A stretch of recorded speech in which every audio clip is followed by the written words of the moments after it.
Welcome to the after show, where it's creepy That's and but right. not kooky because that was No, last that was the time. last episode. But this time we have magical warding up, and we are looking out for sorcerers and wizards of old who may be trying to go to Atlantis and resurrect older people and end on cliffhangers. Well, you're not wrong. So, Whoa! If you missed I it in the think as previous we video, I have a vortex.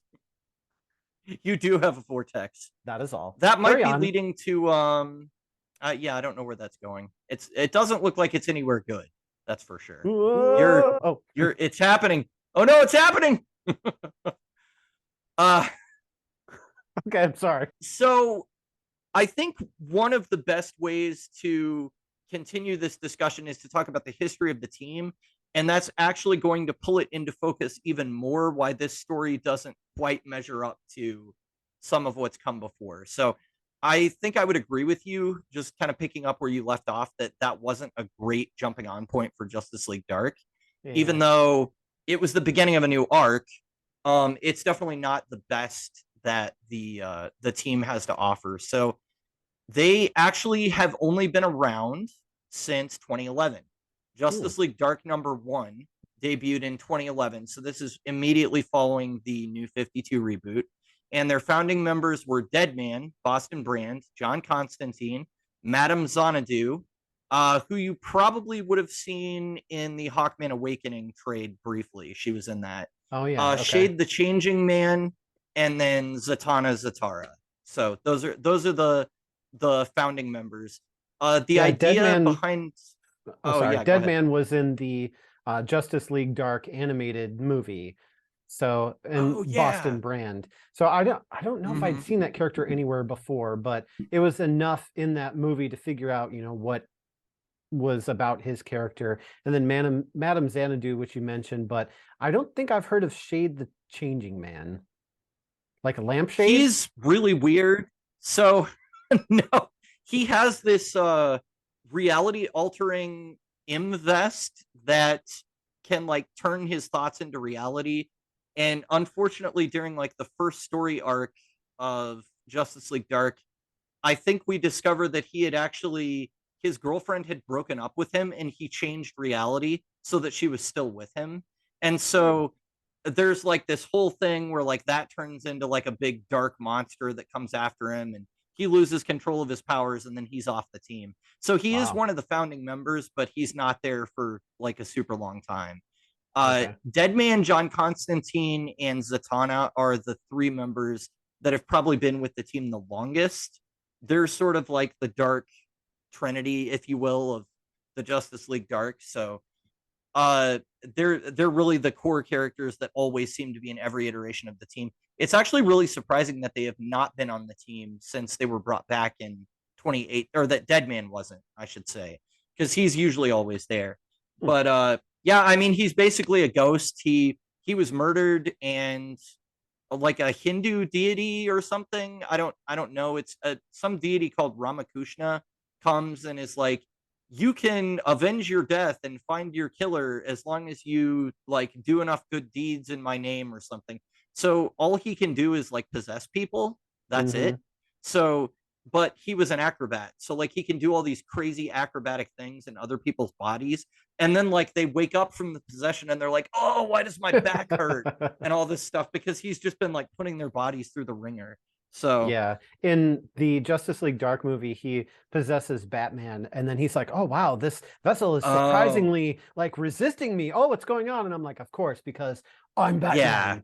But he would have Uh-huh. mental training to resist such things. But yeah, he loops in and Yeah, out of like being people possessed by everywhere. ghosts. He's like running through a hallway with this like, large security guard, and he's like, huh, eat a salad or something. He makes a comment while he's like trying to, because the body can't keep up. And it was funny. Yeah. He had a really Yeah, goofy he voice is. too. I don't know why in that movie they gave him the most stereotypical New York accent. I mean, but it's like it doesn't sound real. It sounds like a caricature of a New York accent. So Yeah. I don't know. I don't know what they were doing with that, but that was sort of what he was sounding like for the whole thing. Hey, I'm Boston Brand. I'm an acrobat. Like, okay, where are Sure. you from? Uh,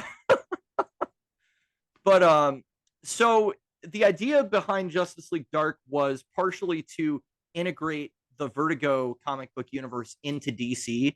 So a lot of the ideas and the tone of Justice League Dark comes from that Vertigo universe that was sort of like Hmm. previously established.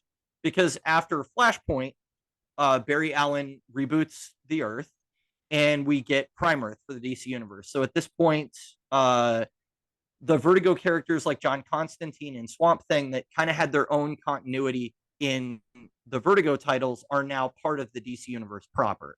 So that's why this is a big deal for John Constantine to be on the team, because he'd never been in like the mainstream universe before. I think he had maybe appeared as like a cameo and stuff like that, but his comic was kind of considered its own thing. So those two characters specifically were sort of brought in as integration of those two universes. Um, yeah. Okay.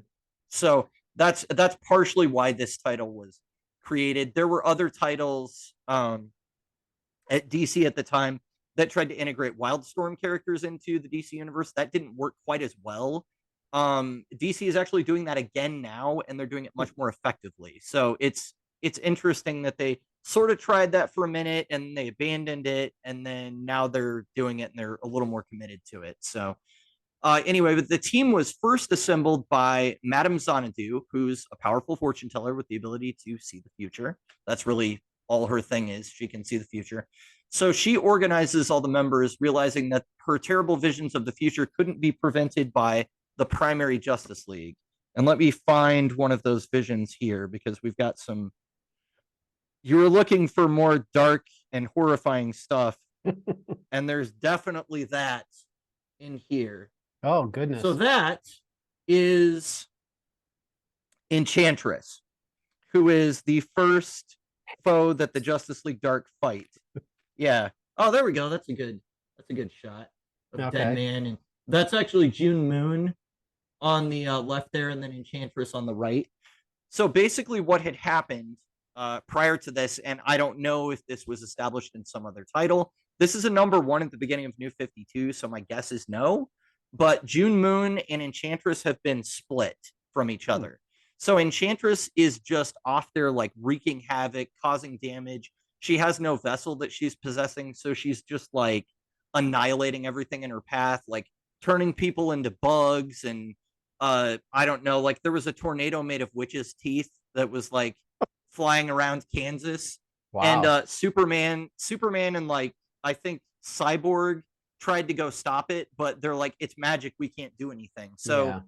it's like slicing up Superman like he like no problem and all this stuff. So basically Madame Xanadu assembled this team because she's like, I know the Justice League can't do anything about this. Like they're powerless. So Makes that sense. was the original idea, was she's a fortune teller. She's brought all these people together, and they don't necessarily all want to be together either. Like Constantine is like, I'm not a team person. Like he keeps Yeah. saying his well, I'm a nasty piece of work.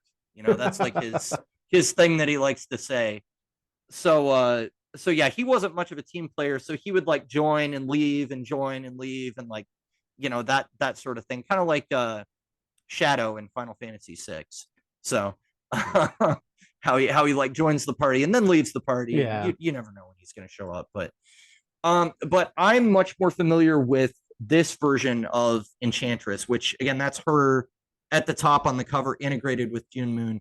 So the sort of rune covered, half naked, weird thing that they did in the Suicide Squad movie is not what I'm used to seeing. Usually she just has like a green hood and her eyes look kind of frightening, and she looks like an old hag whenever she's separated from June Moon. Hmm. But basically the league had to, well, June Moon has to take one for the team, because the world would experience doom without June Moon. So they had to bond Enchantress back to her, and she had to like willingly take her back in order to resolve that. Otherwise, Enchantress was going to like overwhelm the planet and just destroy everything. So that was sort of a good starter arc for what the book was going to be. It's a lot of like horror-esque things that they fight, but a lot of times there's somebody that's going to have to make a sacrifice for them to win, and it's not always like it's like kind of messy endings. It's not as clean cut as like the story that we read today. So yeah, tonally, what we read today is probably the lightest, most cheery Justice League Dark arc that I've ever read. Wow. Which is not to say that it was light or cheery at all, but it was definitely much less like dark and horrifying than like all the Yeah. other stuff. That's So what I was thinking as I was reading it. I was like, this is a little mhm. more tame than I was expecting. So Mhm. it's interesting to know that that's, yeah, it really is Yeah, the of the it really was a lot tamer than normal. So their first run ran for 40 issues or 40 months, so almost 4 years. So that's all but the last year of the new 52 publication era. Most of the titles during that period did not make it that long, and even fewer of them reached the 52 issue milestone. And I mean, the books that made it to the full 52 issues are like Batman, Superman, Justice League, The Flash, like the core titles. yeah. You know, I think Green Arrow made it all the way too, but yeah, most of them got canceled and then replaced before then. So it's a big deal that JLD lasted that long. It was a fairly popular title. They also were part of multiple crossovers, which I have. Let's see. Well, this volume is about them fighting against vampires. Oh, Um, fun. yeah, which is I a bet that whole. episode or that book sucks. It does, and no, it's actually really good. And then this one is about them training a young mage named Timothy Hunter. I don't know if you can see him at the top there holding the sword at all. He Okay. has a very Harry Potter look to him. He does predate the Harry Potter character, but he's a young boy magician with those circular glasses, and I'm pretty sure he's British too. So there's a interesting parallel. I think J.K. Rowling and whoever created that character were writing at the same time, so it's just one of Sure. those cases of like parallel thought. But yeah, they were part of a lot of crossovers. The first of which was Trinity War, which we've got here.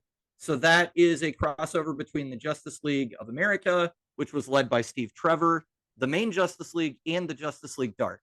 And they're all fighting over who is going to get Pandora's box. So that's like this really powerful artifact. They didn't know what it was going to do. And that led into another crossover called Forever Evil, which is about the Mm. crime syndicate from Earth 3 coming and conquering the Earth. So I don't you might have read that. I might have loaned that to you back in the day, but it's the crime syndicate are basically like the evil versions of the Justice League from Earth 3. So instead of Batman, there's Owlman, there's Ultraman instead of Superman. Mm-hmm. Superwoman is Lois Lane, but she's like the Wonder Woman equivalent. There's Power Ring instead of Green Lantern, and he has like the Ring of Volthoom or something. I don't know. Yeah. It like he's terrified all the time. And then I can't remember who the speedster was, but there was a speedster too. So Mm-hmm. but yeah, so that's a big crossover that happened during that time, Forever Evil, which affected like the whole line. Now, during that crossover, there's a totally other story called Forever Evil Blight. And this is specifically the Justice League Darks crossover. So it's actually longer than the core like event book was by a lot, because it crosses over four different comic book titles. So Justice League Dark, The Phantom Stranger, Pandora, and Constantine all had ongoing books. And they all had like, well, the next chapter is in Pandora, the next chapter is Ah. in Constantine. So you had to buy like 45 issues to get the whole thing, which is why I have a trade here instead. But this event involved the Justice League Dark fighting against Blight, which is a creature that lives in the collective unconscious of humanity, formed from all the evil intentions in the hearts of men. So Wow. yeah, and Blight is able to like take physical form because the crime syndicate is here, and that like makes him more powerful, I guess, because Hmm. their evil intentions are more like on the surface. I was So gonna say, how do you fight something like that? Like, it it took a long time, and honestly, it was so complicated and long. Like I don't remember what they did, but they had a different roster for that period where it was Nightmare Nurse, who is a new character as far as I know, John Constantine, Swamp Thing, the Phantom Stranger, who the Phantom Stranger in New 52 is actually Judas Iscariot, which is really weird, but Whoa. he's like cursed to walk the earth forever, never able to die because of his betrayal or something. And so he like observes all these events and he tries to like undo the wrong that he did, but he has like a necklace made of like the pieces of silver or something, and like it's yeah, very like weird concept. They've kind of like dropped that since, but that was who he was in New 52. Pandora, who's somebody, I think she's as old as Vandal Savage, so she's like an immortal. She's on the team. Then Deadman, Zatanna, and Zoriel, who is actually a literal angel from heaven, was on their team at that time. Sure. So what? The angels are all together and like, hey, I'm bored. Hey, there's this, team that are fighting, magical creatures and stuff and entities and things. And maybe I'll just go join that and see what happens. We can fly down. Hey, can I join? Who are you? I don't have an address. I'm a literal angel from heaven. Like, what the heck? Yeah, he has like a flaming sword and like giant wings and all this stuff.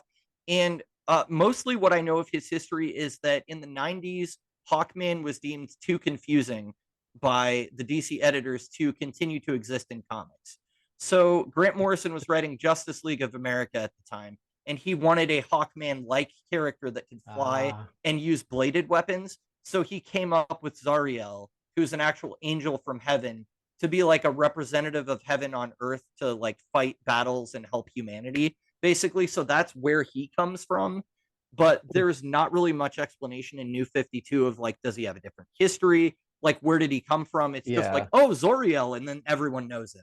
And they're like, can okay. he like with a single, swipe knock out like what 20 legions of men or something like that too? Is he like extremely powerful? Don't remember, honestly. My it's been so many years since I've read this that I'm gonna be honest. I went to the DC wiki for a lot of like pulling up this information, and then I was like, oh yeah, I remember this story. Like they were fighting the collective unconscious evil in the hearts of men. Sure. So yeah, but that was like a big crossover event. So this pads out their history a little bit more because not only did they have their 40 issues, but they had this huge crossover with like 3 other comic book titles. So the Justice League Dark were a pretty big presence in comics like during this time. Their other members that they've had are Frankenstein. It is Frankenstein's monster, but they call him Frankenstein in the comics. And the closest character I can really compare him to is Hellboy, honestly. He was created this monster and he's supposed to be evil, but he goes out and hunts monsters himself instead. And that's like his deal.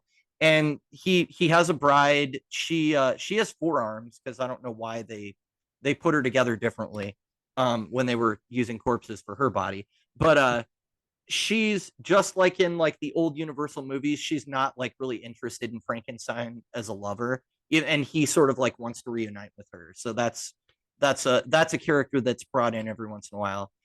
Black Orchid, who is a hybrid of an avatar of the red and avatar of the green. So the red is the elemental force that controls all of animal life, like animal people, and the green, and the green is all the plant life. Yeah. So sidebar on there, I just literally like a couple days ago, the latest Titans episode, they introduced the red, and visually and the way they did it in the episode made it look like it was basically like the Speed Force.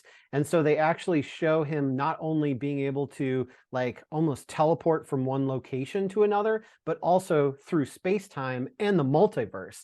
And so they did this like abbreviated multiverse thing where they showed these little windows where Gar was looking into, and he saw, what did he see? He saw Grant Gustin's Flash. He saw the Doom Patrol. He saw a couple other things, and then big spoiler for Titans if you're going to watch it. Skip over the next like 20 seconds. But, he actually had a crossover with Stargirl, and like the from the Oh, show. And she's like, "Who the heck are you? And what's going on?" And then he's trying to figure out how to use this red thing. And I was like, "This is really weird." And it's a lot like the Speed Force. And so I went to look it up because I was like, "Is this real?" And then in the Justice League Dark movie that we watched after that, Swamp Thing talked about the green. And yep. so then I realized there's the black, the white, the green, the Hmm. red. There's like for every there's like insect life. There's like Yeah. microbes and all kinds of stuff out there. And I'm like, whoa, that's weird. Yeah, so like there's a character called Animal Man that can actually assume the form of anything that's in the animal kingdom, and he is telepathically linked to the red at all times. But it's like a mental space that he can go into, kind of like you were talking about with Gar Hmm. on Titans. Like he can enter it, and there's a parliament, I think they're called the Parliament of Limbs, that rules over the red, whereas the green has the Parliament of Trees. They're all like these ancient Okay. trees that rule over um all of the plant life. And there's actually the rot is another force, which is Yeah. the force of decay. So Abigail Arcane, who is Swamp Thing's usually his girlfriend, when it's Alec Holland anyway. When it's somebody else it wouldn't be, because the Swamp Thing is a moniker that jumps from person to person too, because Mm. it's whoever the green decides to empower with their abilities. So yeah, Abigail Arcane is actually the avatar of the rot. So Swamp Oh. Thing and Abigail Arcane are sort of in opposition to each other, but they balance each other out because things have to decay and go into the ground for things to grow. So it's Hmm. like cyclical, and there are villains that will try to take control of the rot and have it like run out of control, and then Swamp Thing has to stop them. But that's a whole like side Yeah. thing. But yeah, for the purposes of Justice League Dark, Black Orchid has both access to the red and the green. So Hmm. she's not as Interesting. powerful as Animal Man or Swamp Thing, but she has a little bit of this and a little bit of that. So she's kind of a Hmm. cool character. There's a guy called Dr. Mist. I don't remember much about what his deal is. You must have missed him. Yeah. If you if I mean I know that he's like an African American character, and he's got like rune symbols like all over his body, and he also betrays the team during one era of Justice League Dark. But he's not exactly evil. He's just more of like he's a pragmatist, sort of like, I'm gonna do the thing that's gonna save the most lives, and my emotions don't enter into it. And Hmm. that kind of a character. So, and then we have Timothy Hunter, who I mentioned earlier. Oh, and the question is briefly teamed up with the Justice League Dark as well. So Is he voiced by Jeffrey Combs? I hope so, because that was just amazing. Jeffrey Combs is the question on Justice League Unlimited is fantastic. Yeah. So they do actually have a lot of villains that have returned over and over. So their original one was Enchantress, like I said. Then Nick Necro, who is basically somebody that was the same age as John Constantine as Zatanna and was taught by the same master as them about magic, but he went evil. And so he Hmm. used to date Zatanna, and he was like best friend to Constantine, but then he went down like this dark path and they all kind of lost contact with him. So that's Nick Necro. And then there's Felix Faust, who, you know, insert DCUO line here. Her flesh, it's rotting. She does She not does not live. live. Yeah, he was the one that did all that. Exactly. Yeah. Felix Faust. Um, they also have fought vampires sired by the biblical Cain. So I guess Cain from the Bible is like the first vampire or something. I don't Hmm. really know all about that. But they fought Blight. They fought an evil old god from Nanda Parbat named Pantheon. And they have also fought the Injustice League Dark, which is Oh. Cersei, Clarion the Witch Boy, um, Jason Woodrue, or the Floronic Man, who's one of Swamp Thing's villains. Gosh, who else was on that team? There were several. Oh, Solomon Grundy, he was another Hmm. member of that team. But that was something in the arc preceding the one that you read, was they had like an Injustice League Dark, and That's kind of cool. that was really cool because it was all the like evil magic Yeah. characters. So um yeah, so that pretty much wraps up, like that was the first like 40 issues or whatever. That was what went on. So there's a lot of history. these characters got fleshed out and like how they're related to each other and how their abilities work and all that stuff. And then they got canceled and we didn't hear of them again until 2018 or 2019. I saw like conflicting dates on that. I'd have to pull out my issues and I'm not going to do that. So, Yeah. But anyway, this team started with Wonder Woman, Zatanna, John Constantine, Detective Chimp, Man Bat, Swamp Thing, and Dr. Fate. So this is very close to like what you just read, with the exception of they dropped Wonder Woman and they brought in Ragman instead. So, and basically the source wall at the center of the universe was cracked open, allowing other realities to enter Prime Earth. And so at this point, that's when Wonder Woman's like, I'm worried about magic and the state of magic, like what's going to happen to it. And that's why they formed that team. So James Tynion the Fourth was the original writer of this run, but about, I don't know, like 12, 13 issues in, he was also put on the main Batman book, and he basically just got too busy to write both of them. So Ram V started slowly taking over like more and more of the writing duties. They would have like story by James Tynion the Fourth and script by Ram V until eventually Tynion was just gone and Ram V took over. So the last probably half of that volume is actually written by Ram V, and it's all pretty good, but he's playing with plot threads that were set up by another writer. So what we read today was more like this is now Ram V just getting to do his own thing and moving on from all the old continuity. So yeah, so he also, I will say when he took over, there was a marked difference in how much horror was in the title. I don't know if he just doesn't want it to be quite as scary or creepy or whatever, but those elements started to be pushed to the background a little bit more when he took over. So that said, I think the character interactions were good. That just didn't really shine in the story that we read today, unfortunately. So and I guess the final thing about the comics to bring up is so this is a rumor. I don't know if this is true or not. I've heard it from my local comic shop owner. I've heard it from actually somebody that we talked to back in Rockford. But there's a lot of conjecture out there that books are not allowed to outsell the flagship Justice League title.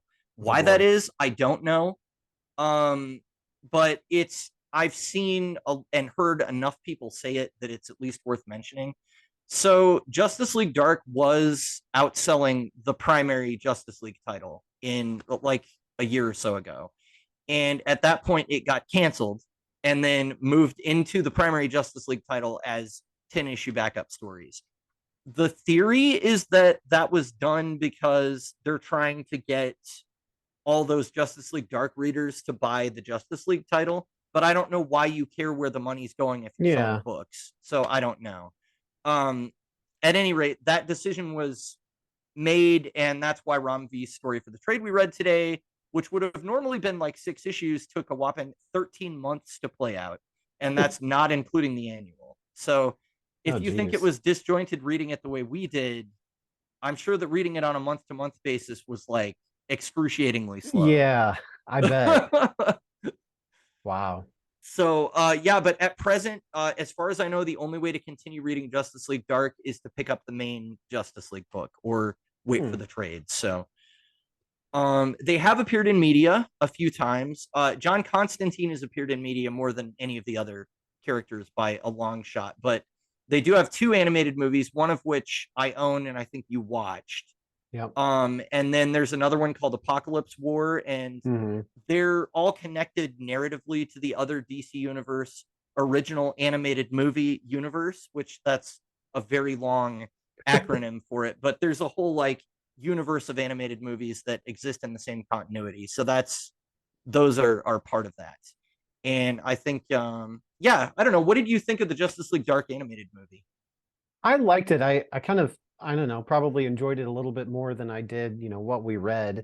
Yeah. And it just more was a cohesive story, and I think had more characters that I was familiar with, or at least that they presented in a way that was like, like Deadman. It was pretty obvious to tell what was going on with him. So I didn't need necessarily, like a whole history lesson on him, because I could kind of pick up and go with it. But it seemed like in the comic, we introduced a lot of characters that if you hadn't read the previous runs, you're just like, who the heck is this? And, Yeah. you know, they have some weird powers. Okay. But Yeah, I enjoyed it.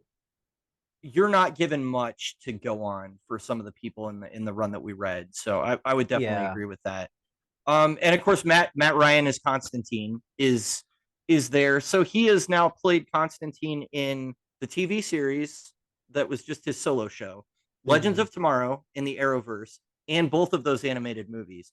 And then he also had his own animated show on CW Seed where he like fights demons or something. Yeah. I don't remember exactly what goes on, but that like explains the backstory of like how he got people killed or like condemned to hell at Newcastle, and that's like the thing that's hanging over him, and that sort of like leads into the Legends of Tomorrow, like where his character is. So it's just like more expansion on that. So that's kind of neat that all that stuff is out there, but Justice League Dark themselves have yet to really show up in other media besides animation. That's so weird So because like they seem like they're popular, and it seems yeah, like the premise is really cool that you could do a lot with them, and you could almost just, you know, kind of forego the main Justice League. But for some reason, I guess the creative team is like, no, you will like the Justice League proper first, and then you can like the dark version second, but they can't be your favorite. But yeah. they totally could. Like, why aren't there, you know, more movies and more shows? And I mean,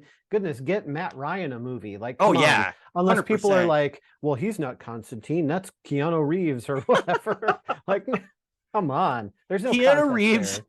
I love Keanu Reeves, but he's a great actor, but he's American, and he's very American in the movie version of him, which I have seen. I don't remember that the movie was that bad. It was just that if you know anything about the comics, him being a Londoner and sort of like this scallywag from, you know, Britain, that's such a part of his character that it's really hard to cast him as somebody from another country and have it work the same way. Right. Like, just I don't know. Like Matt Ryan, like he is that character. He is. Like he just from top to bottom. And like when you see Keanu Reeves, it's like, okay, Keanu Reeves is playing in this role. Okay, this is a cool movie, but it's still, you know, Keanu, like, you know, not that he's a bad actor. He's a great actor, and I like the films that he's in, but I just mean in comparison for this Constantine character, like Matt Ryan like lives and breathes that character when he's on screen. And even as a voice actor, like his acting was good. He was playing the character exactly the same. Like it was everything that I came to expect. So that was great. Like let's have some video games. Let's have movies. Let's go. I know. That's when James Gunn was talking about how they're going to have the same actors playing the same roles in like animation, TV, movies, video games. I kind of was like, I don't know if that's going to work. But then when I think about Matt Ryan, I'm like, well, it works for that guy. I just don't know that everybody's on his level. Yeah. But it definitely works for him. There have been, the only other thing I could find about media adaptations were there have been a lot of attempts to get a movie off the ground.